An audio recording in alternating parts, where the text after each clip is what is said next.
हरे कृष्णा दोस्तों, भगवद गीता के पहले अध्याय का दूसरा श्लोक। दृष्ट्वा तु पाण्डवानीकं व्यूढं दुर्योधनस्तदा आचार्यमुपसर्गं मे राजा वचनमब्रवीत्। संजय ने कहा, हे राजन, पांडु पुत्रों द्वारा सेना की व्यूहरचना देखकर राजा दुर्योधन अपने गुरु के पास गया और उसने ये शब्द कहे। धृतराष्ट्र जन्म से अंधा था, दुर्भाग्यवश वह आध्यात्मिक दृष्टि से भी वंचित था।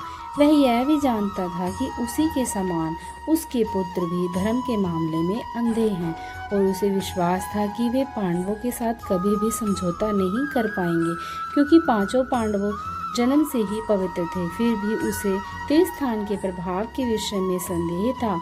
इसलिए संजय युद्धभूमि की स्थिति के विषय में उसके प्रश्न के मंतव्य को समझ गया, अतः वह निराश राजा को प्रोत्साहित करना चाह रहा था। उसने उसे विश्वास दिलाया कि उसके पुत्र पवित्र स्थान के प्रभाव में आकर किसी प्रकार का समझौता करने नहीं जा रहे हैं। उसने राजा को बताया कि उसका पुत्र दुर्योधन पांडवों की सेना को देखकर तुरंत अपने सेनापति द्रोणाचार्य को वास्तविक स्थिति से अवगत कराने गया।